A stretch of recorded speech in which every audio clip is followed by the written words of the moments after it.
You're listening to 17 Carat K-Pop. For more information about the variety of topics covered on the show, as well as my other podcast, How to Stan, visit 17caratkpop.weebly.com. And if you enjoy this episode, please consider becoming a monthly donor to support my work and allow it to continue to go on and be free for all to access for as low as 99 cents a month. Visit the Support the Show link on my site's homepage for more information. Hello everybody! Welcome back to 17 Carat K-Pop, and welcome back to the monthly Best Releases of the Month episode. Today I've got a ton of K-pop and J-pop recommendations for you. The usual caveats apply. There are only 20 slots. I listen to literally hundreds of releases every month, so narrowing it down is never easy. And I'm not coming for your faves or whatever if they're not on this list. Nothing personal, I just try to have as objective as possible of a music critic mentality when choosing and ranking these best releases.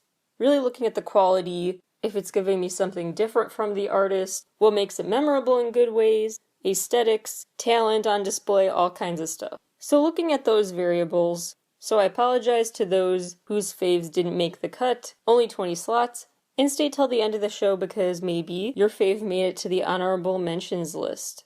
Let's kick this off right away with number 20 in the countdown.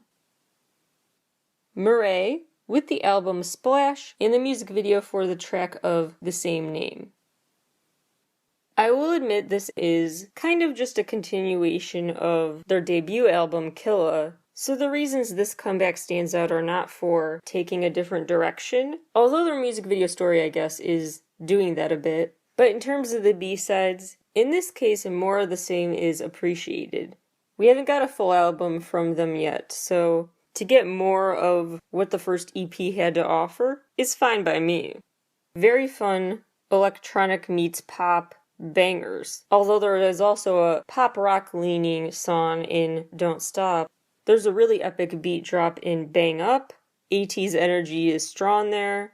Last notable thing is, this may just be me, but Sugar sounds like it borrowed from the instrumental for Now or Never by SF9. Notable similarities there, and I'm not complaining. Number 19. Yawn Yawn, with a pair of singles under the EP name Rain Star and the Rain Star music video. Yawn Yawn is one of those artists who artfully uses that auto-tune, always electronifies her voice in that way I find really pleasing to listen to. So she's got a really unique voice, and reminds me a bit of some Avril Lavigne with the chanting in her chorus for Rain Star, which is a super fun mascot featuring school gym party situation. And also made me think because of the hot pink hair, oh my gosh, her and Alexa have to do something together. Anyway, this pair of singles on this album is more classic Yawn Yawn, very catchy and interesting voice. Number 18. Anonymous, ending with a Z, with her new EP, Essence. For Ariana Grande fans to check out, I think. Because, similarly, Anonymous's voice is really just beautiful and captivating. And she's got a bit of doo-wop influence in her sound, but it's also very pop still. She's got sax riffs in there and trumpets and also a piano ballad, cool violin sounds in the song Lips. She's got these interesting tongue-in-cheek lyrics like, just another victim of reality but guilty, painting herself as both the bringer of her own downfall emotionally, causing it, and wanting to be seen as the weak one too. In some senses, it's just an interesting, layered message there, delivered with catchy pop instrumentals. Number 17. Somi with her new single, Dum Dum. This, I think, actually is her most catchy single yet. Very fun, wish I could whistle so bad when I listen to it. Very catchy, easy to dance along to. The bridge is everything. Her wardrobe is so cute. I also just like how it's a very refreshing premise, because in the video, it's not girl gets boy or girl holds grudge and gets revenge on this boy. It's more like girl acknowledges boy and shrugs and moves on with her day. And then she literally sings about dancing on his head. I don't have any words for that. It's just funny. And she literally gets to in the video. So live vicariously through her. Passively acknowledge someone you're mad at. Just has a lot of personality just like her. Number 16. Golden Child with Game Changer in the music video for Ra Pam Pam. As much as I am still a stan for the Genie era, I do think Golden Child's expansion of their sound away from just cutesy pop has suited them well. And this is a great example of how they're kind of stretching their wings in a way. Because if you're not into the cutesy stuff, don't worry, it interchanges the cutesy sounds with more emotional, rainy day vibes, sentimental songs, and also throws in there some more confident songs, a mix of vibes this time. And if none of that is for you, the music video still might be, with a really interesting apocalypse going on that continues the story of their last comeback. So not only does this album excite because it's a brand new chapter for them sonically, but you can also look forward to what comes next visually through the music video story here. Bottom of the Ocean is definitely the standout B-side. Number 15. O&F, aka On and Off, with Summer Pop-Up Album and the single Popping. They look like they are having so much fun on this album, and it is just so cute to hear them say, hey you there, please don't sing sad song. That's so cute. It's the perfect way to just kick away the end of summer blues. It's very, very fun and cute and wholesome. And aside from the fun title track, I love the album trailer video, where they're like playing in a toy igloo and stuff. It's very school play-esque, and it actually kind of reminded me of in the movie Elf when Buddy goes to find his dad. He's leaving the North Pole and he talks to the snowman on his way out and stuff as he's walking through the North Pole setting to leave. Just the igloos and everything reminded me of that scene in Elf. What's not to love? It's a cute and fun release. Summer End has beautiful harmonies. Summer Poem is super fun and playful. Those are the standout B-sides. Number 14. JB with his debut solo release, Somo Fume. I am just so happy for JB, and of course all the solo GOT7 members who are really doing very distinct from each other music and thriving while doing so. Plus it just felt super new and exciting, and like it officially was the torchlighting ceremony moment of this next chapter for him. Hearing the cha-cha beat boy phrase that is a hallmark of AOMG label artists' songs, so he was officially inducted into AOMG with that intro. It's a really cool, smooth R&B album that for the most part just sticks to that R&B vibe and lets his voice shine, and there's nothing wrong with that. It's not a bunch of bells and whistles, and that's fine. And there is a fun twist. One song on there in particular breaks out the acoustic guitar, but for the most part, just a smooth R&B release. The standout B-side to me is Fame, his collab with Junie, and Into You is a great one to just really, really highlight his vocal ability. Number 13. Sayaka Yamamoto, or Yamamoto Sayaka, Don't Hold Me Back. She is a soloist, but she really does, in this song especially, have the feel of being part of a K-pop group, where you've got the rapping and the singing and the dance number. It just feels like if she was in a K-pop group, she would have every title. The leader, the signature dancer, the key main vocalist, the rapper. She really shows off many talents in this one song. Her voice is basically another instrument in the song, and it just delivers it in unexpected directions. And sometimes she doesn't even need real words to make the song captivating. She just goes, ah, and the way she does it, really pretty. She's an incredible performer, and I actually just gained a new level of respect for her just from this incredible song. Number 12. Real life besties Ki and Taeyeon with the single Hate That. They're just the cutest friends in real life, and so I was so psyched, and it really delivered. Their voices just sound so good together. Their story really just grabs you because they're good at acting the part of scorned lovers in this case. Because although they're not boyfriend and girlfriend or anything, in real life they are such good friends and care about each other. So their chemistry is played off very believably, playing the role of exes in this video. Couldn't pick a better person to collab for this first single off of Key's next project. And Hate That is one of those songs. If people were more open-minded, again, I've gone on this rant countless times before, so I won't today, but I'm just saying, if it was likely that more K-pop acts than just like 5 groups could top music charts in the USA, if that was going to happen, this one I think would be a shoo-in. It's definitely the kind of sound of a collab I could picture one of the biggest Western pop stars releasing and having it be called the Song of the Year. It's a type of song with a vibe I could picture a lot of people really vibing with here if they knew about it and gave it a chance. Number 11. TXT's album repackage, The Chaos Chapter, Freeze or Escape. Honestly, I try to avoid putting an album repackage in my top 20 list when I already put the original version of the album on this top 20 list the month before, because I just want to give more time and save space on the top 20 list for more artists, more variety.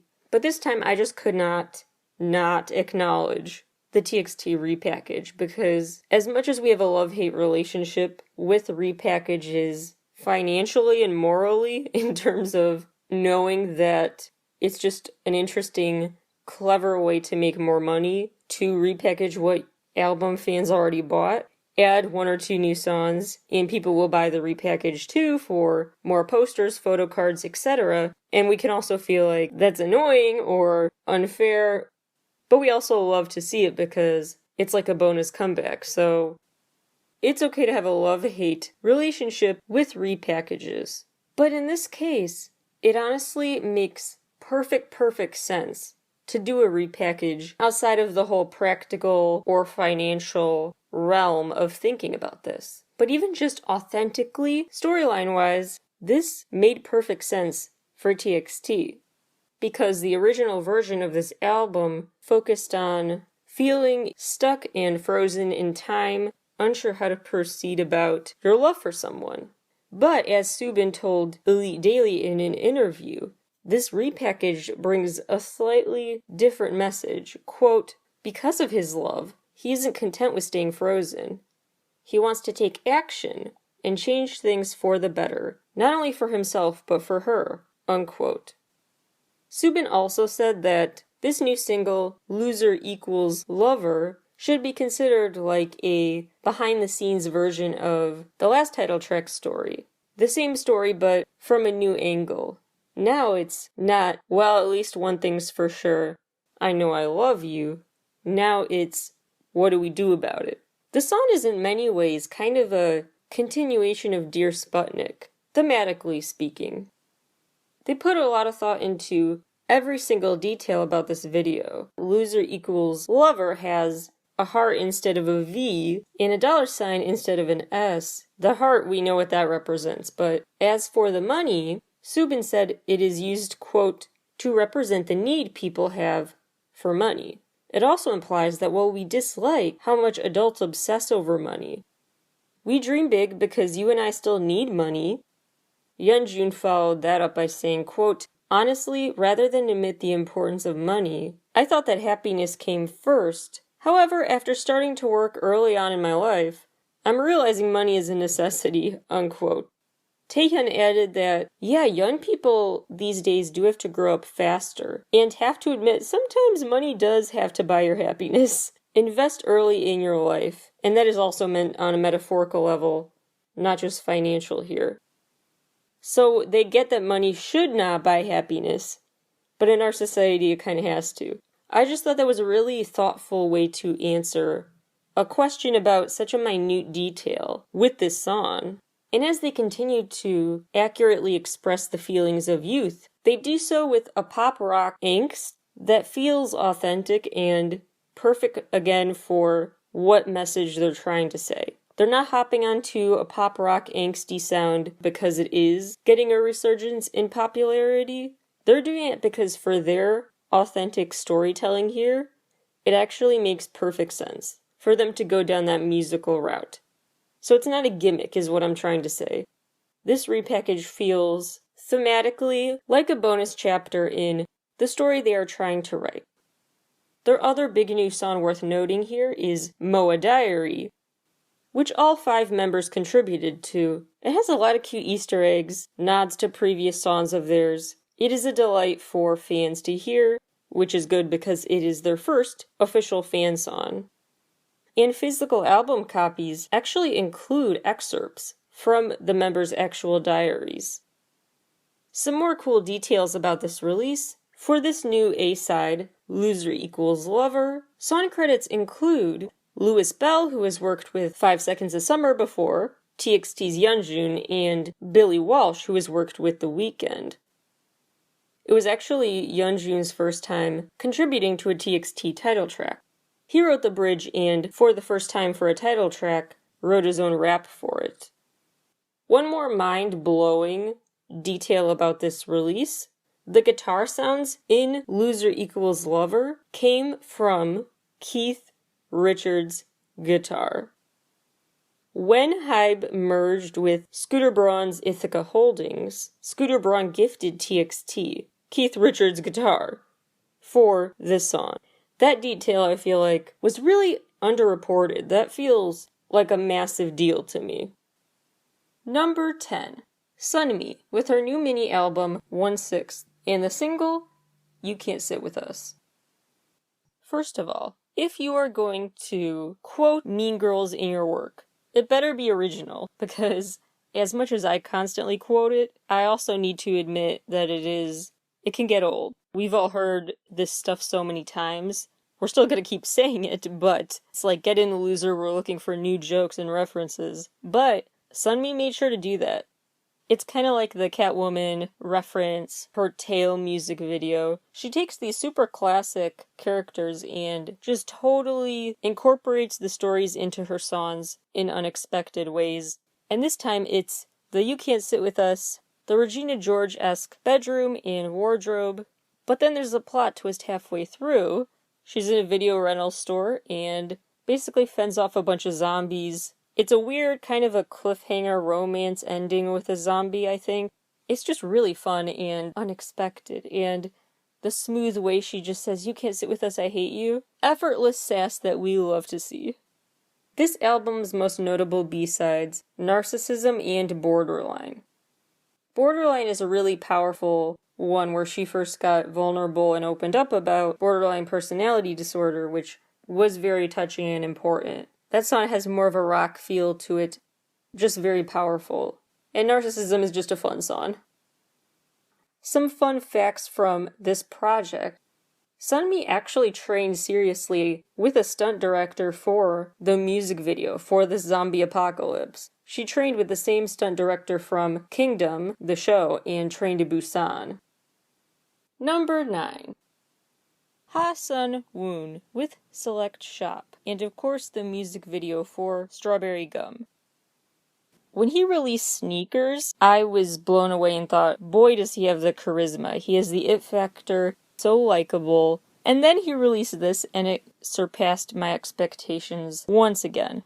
I have a lot of respect for what he does with pop songs, which is keeps a lot of songs really light and fun and peppy, but he also manages to add a level of unexpected softness and sentimentality to some of his songs, like Galaxy Dust, for example. That song has that feel where not every singer could do that song justice, but he managed to. He knows how to give a pop song the perfect dose of emotion and delicate vocals without overkill. So he's never overly dramatic, but he knows when to tap into a softer, more emotional side of him if that's what the song demands. And he's, of course, his usual adorable, upbeat self throughout the album. I really like that it starts with Cake. That song reminds me of Bird, his first solo single, so really cute to harken back to that vibe. and overall the versatility on the album just makes for a really fun and entertaining listening session. Number 8. I Don't Like Mondays with their new album, Black Humor. This album is one of those where their attitude is great because it comes out in a very measured, plain way. So, like, the way they drop their F-bombs and stuff, they don't take out their angst in an overtly angsty way. You have to kind of read between the lines, and that makes it all the more fun. The melancholy delivery is just really great. They also have a mix of vibes. There's this cool power ballad of sorts. That's track 10. The song Gift is another notable ballad. There are super retro and super fun vibes on Moon Knight and Plastic City. The intro itself is pretty fun too. Just the synthesizer sound leads right into one of their first singles off the album, Mr. Clever, which is super fun and fast-paced. Then there's a fun jazzy vibe. Then it goes to a ballad. Then the retro stuff, the melancholy tone, power ballads. It's just a really interesting order. You never know what comes next. Mix in every way. Genre-wise, vocally, lyric-wise, the personality in each song. A very fun variety. Number 7. Red Velvet, the album and title track, Queendom. First of all, the title track is so cute. It's their own kind of twist on bibbidi bobbidi boo with the da beba boop bop a dee da, and it's just so fun. Plus they have this pretty dreamscape of sorts. The settings are just incredible for two big reasons, one being that they add to the whole lore of the SM Entertainment cinematic universe. I have gone on and on and on about on this show before, where different things are different sizes, they're giants or they shrunk, the dimensions are messed with. It's a wonderland of sorts. Second cute thing about the setting is just the color scheme. It's so aesthetically done, and although the Reve Festival era is behind us, the need to give Red Velvet their own theme park attraction is not. I mean, picture like a Universal Studios sized a lot for the Reve Fest amusement park and Wonderland-esque world, full of Instagram perfect photo opportunities, full of just cute Disney World-esque decor and rides, and of course Red Velvet flavored stuff. I've got this all figured out. Anyway, it's the definition of whimsical with them, and we love to see it.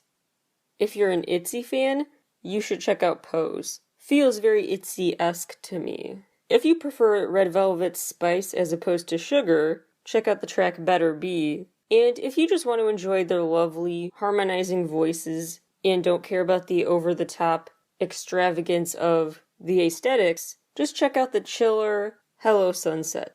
So there's a track on there for all kinds of pop music fans. Number 6. From 20, with the single called Because It'll Be Faster for You to Forget Me Than Me Loving You. I have raved about both of From 20's previous releases in my Best of Month episodes before because he continues to just deliver. And in a smart way too, because a couple of iconic songs at a time, even though he could have just released all of these songs and they would fit very well together on a single album or EP, but he kept the word of mouth longer, which is a strength of the K-pop world overall, I think. But anyway, all of his releases continue to be in his sweet spot, which he seemed to get right out the gate what that was. A very synth-heavy sound that lets his unique vocal shine and combines both specific details about his personal story, the universal and the personal, combined in really interesting ways in his work. And as for the music video, it's a fun detour from what it has been. The past releases were more reveling in nostalgia, and now it feels like his character snapped out of a daydream and is like, oh my gosh, I don't want to have this nostalgia. I want to just pretend the relationship never happened. I'm not worth it. And I need to not put this person through that or myself through the eventual heartache. I'm just going to avoid relationships that make me fall in love that deeply going forward. So I guess the one issue I do have with this release is just that he doesn't tie up enough loose ends to me some plots get started, like he's tied to train tracks, but they don't really go anywhere, so I would love to see some continuation, some story development going forward. Number 5 is MCND's new album, Secret Mission Chapter 1, and of course the music videos for Movin' and Reason. To get my full review of that album, and my press coverage surrounding this MCND comeback, be sure to check out my Substack and go to the blog or interview sections of 17caratkpop.weebly.com. Number 4, Millet, with the EP Ordinary Days. As I've mentioned so many times on the show previously, Millet is a performer who is truly one of my all-time favorites. She just blows me away every time. And I think it's because of a couple things that really shine on this EP. One is, as always, her really powerful and raw vocal delivery, but at the same time it has this delicateness to it. This fragility, this sense of vulnerability wrapped up in her powerful voice as well. She has these multifaceted songs that embody human emotions in all of their depth and possibly conflicting feelings. It's kind of like the dance pop genre, the crying while dancing, sad pop, where it's super sad and emotional, but while crying, people are still loving it and putting the songs on loop. It has that feel to it. Definitely a standout track would be Castle, a driver's license-esque, very, very sad, piano-focused ballad. But then partway through, there's a short pause, and then she giggles, and it triggers the second half of the song, which suddenly pivots to, it's still sad, but a more sad pop, dancing while crying direction. Hit the Lights is a really great dramatic follow-up song if you were a fan of Fire Arrow from her last album. Number 3, 10, with his new solo release, Paint Me Naked. A lot of us saw the first teaser images for this solo release, saw the album cover, and really thought we knew what kind of song 10 was going to give us. Love Talk 2.0 or, just straight up bad boy sultry. And what we got was kind of that and kind of not. It was just a very fun surprise because it had so many multitudes. So the lyrics get a bit cheeky, and obviously the song itself is 10's most mature yet. But the video, he's just flaunting a bunch of colorful outfits. There is no nudity in this video. He's just dancing and having a good time, wearing lots of cute, colorful outfits, and saying about hanging out on a weekend date. So it is just light and fun and more mature, fun and unexpected and predictable in some ways too. It's quirky. It allows him to put on this punk persona in the concept images, separate from his persona in the video. So it just shows the multitudes of 10. So it's very exciting to see, and I'm happy he got to express himself. It just screams 10. A perfect song for him because of those multitudes. And while we're talking about his work, first of all, moment of appreciation for the part of the song where he says good intentions and reaches that note. Perfect. Second thing I want to draw attention to, his new collab with fellow band member Yang Yang with the song Lolo. Another just super fun, colorful surprise release in between these official group-wide comebacks. He's really just kind of thriving doing these one-off songs right now. Number 2, Stray Kids, the album No Easy. This album is a lot to take in the first time. So if you're not really digging it, I highly recommend holding off judgment until you've listened to this album multiple times. Because you'll pick up on punny lyrics, or video Easter eggs, or instrumental details. Stray Kids' work is just so jam-packed, visually and auditorily, that you've really got to take your time to pause and work your way through it to really appreciate it. They throw everything but the kitchen sink into this album and cooked up something wonderful. I'm really glad Stray Kids has taken the sound and vibe of God's Menu and run with it still. This really is their sweet spot musically. They call it basically noise music, a discussion about what actually counts in the noise music genre is for another day, but the point is they take the word noisy, which is what their album No Easy is a nod to, and make sure they define it in a good way. They're not being noisy as in annoying, noisy as in making sure you pay attention to what they have up their sleeves. They're reclaiming the word noisy, and it's really interesting because it's kind of been dubbed the 333 formula, because God's Menu, Backdoor, and this new title track, Thunderous, are all 3-syllable titles in Korean. So there's like something about their 3-syllable song titles that really makes them pop off. Also, 3 Racha made Thunderous, so we knew it was going to go off. Fun fact, Felix said that this comeback's concept should be thought of as black and red and goblin themed, which we talked about when we were talking about an earlier Ace comeback on the show, is a good thing. Again, it's kind of a reframing here of how we look at certain words and terms, because in Korea, goblins are a good thing. It's not like a kind of insult or evil creature like it's made out to be in the USA. No, in Korean stories, goblins are a sign of good luck. Being compared to a goblin is a compliment. So Stray Kids overall is just next level, proud, and unapologetic on this release. I also think it's an interesting choice, tracklist-wise, that they start with the right out of the gates, commanding your attention songs. They save the sentimental stuff for later on, and then they end with Wolfgang and Mixtape O. Wolfgang really feels like this big culmination moment, where all the songs thus far you've heard on the album are summarized in this there you have it way. That's our show moment.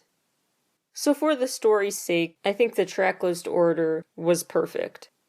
And it also helps me think about how this could play out for the Thunderous concert tour, fingers crossed for 2022, because they had the unit songs towards the end of the tracklist. So if they just wanted to go right down through the tracks in order, it would actually be quite well timed.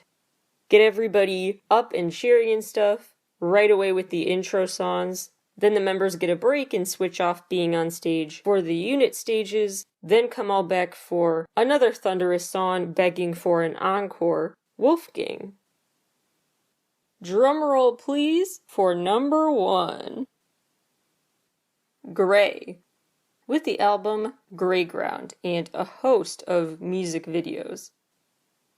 I went into listening to this album expecting to like it. I have listened to Gray's music and enjoyed it for years now, but I was not expecting to like it this much, because honestly, previously, I found his best releases to be the one-off singles, the myriad of collaborations he's done, that kind of stuff. As a guest feature, he is often a very good adaptable choice to collab with whoever you are. That being said, he also really shines as the star of the show and gives other people an equal chance to shine.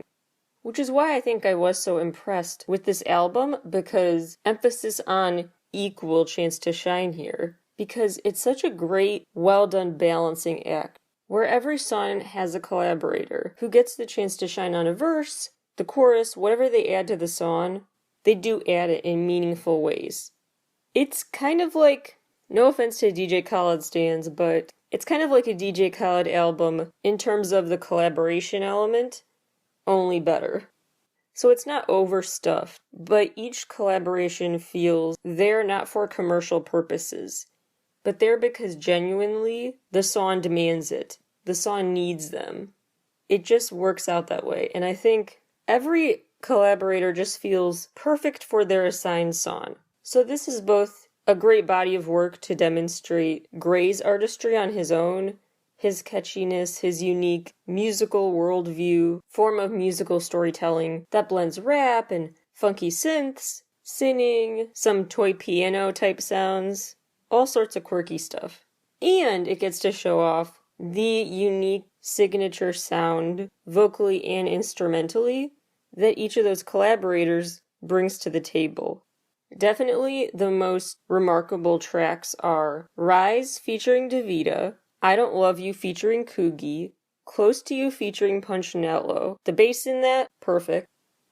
And Party for the Night featuring Loco and Lehigh.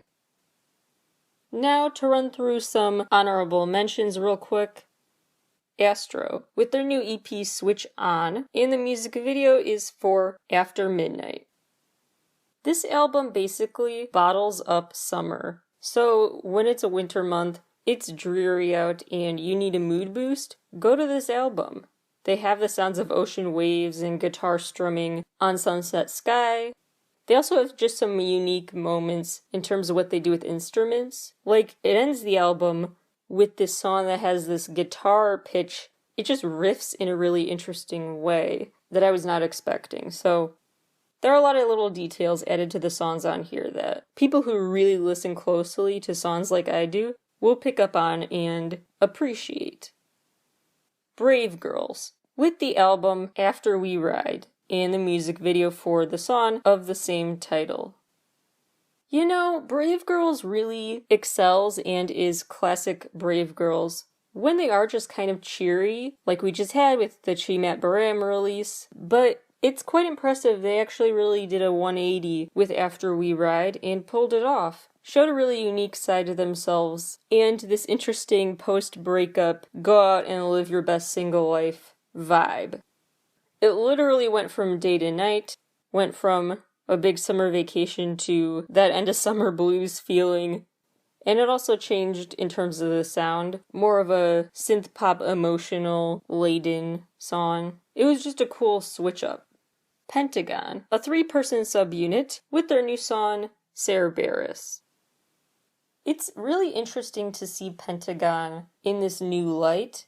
They have a few moments here and there where they, say ow and make the sound effects and whatnot that make me think classic Pentagon. So they added those bits in there, but other than that, it's a brand new side of them. Really just dark and edgy and interesting.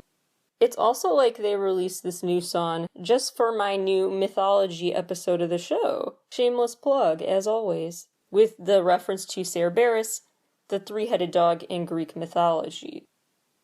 I've got to, of course, give a shout out to 17's new OST, Warrior, which is a little more mature than I expected, but I'm digging it. You know how much I was raving about Gaho's last single, Rush Hour. Something I literally listened to for hours on end one day. Well, I found a new one to put on a loop. Maybe not as good because I excessively enjoyed Rush Hour, but aside from that, another excellent song from Gaho is his new single, Ride. From BDC, I love when they continue a theme, both sonically and visually, and they are very much doing that with the video for Moonwalker. Another great music video, Summer Tights. It's a song from DPR Live's album that came out before August, but the video is brand new and worth a watch. He goes under quite the transformation, and he's got blonde hair now, shirtless. Just go check it out, you won't regret it. Fakey has this new video out for Sayonara My Ex, and it is brutal. They actually include all these pictures of them with their exes, and they have their faces covered, but it's still pretty savage in the best way. Obviously, I have to shout out the Butter remix, BTS featuring Megan Thee Stallion. Hyolyn and Dasam gave us a mini Sistar reunion that I feel like it's illegal not to have at least once per summer. Summer Queens returned with a song aptly titled Summer or Summer. It's a cute song, loved seeing them together again, and their wardrobe in the video is enviable as well. The boys, with their new album Thrilling, look like they're having so much fun and definitely gives off a vibe like Sweet Life of Zack and Cody or some sort of goofy G-rated family on vacation comedy movie. It's very, very fun. And then things actually take a more dramatic turn with the song Nightmares on the album, which I highly recommend. It's very, very new for them sound. Not in a bad way. I like how they kept it bright and cheerful, and then you get to Nightmares, and you're in for a shock in the best way. I love this Maxis project, as it's called, from Ryan Jun so far. And the best way to build up excitement to kick off that series of releases he has, to me, was with NCTU. Haechan and Doyeon teamed up for the vocals on Maniac, it is just such an interesting, unexpected release from them. And I love when different NCT members come together in unexpected combinations. Speaking of NCT, SM Entertainment really blew me away this month with the SM Orchestra, the massive live orchestra, recreating yet another K-pop classic. This time they did Make-A-Wish by NCT U, and it floored me. I absolutely went into listening to it with very low expectations, was prepared to feel like it was cringy or just bizarre and unlistenable. But no, this orchestra turned a catchy hip-hop and pop song into a beautiful orchestral number. I don't know how they did it, but it's really remarkable. Just bravo to them. Some J-pop singles I recommend. Back On has a great new jam called Waves. 7 Billion Dots has a cool song, Magica Party. I believe it's supposed to sound like Magical Party. And they released 2 versions, so if the rock version isn't for you, maybe the electronic hyperpop type song will be something you dig. Haven't heard much music from Lee Donhui before, but I checked out his new song Keep Your Head Up, and it is just so sweet and cute, and there's nothing to dislike about it, so go check that out for a pick-me-up. As for the best English releases released this past month, my favorite has got to be Charlie XCX and Saweetie and Joel Corey. Their iconic already dance pop song, Out Out. It's perfect for re-entering clubs, dance parties, etc. post-vaccination. For further commentary on my picks today, as well as playlists to watch the music videos and check out the songs I talked about today, check out my latest blog post, 17caratkpop.weebly.com. Hyperlinks are a part of that write-up. You could also see the videos embedded right there in the article if you're subscribed to the newsletter version, which is free, howtostand.substack.com. Thank you all for listening as always. Happy listening, and I will talk to you all again super soon.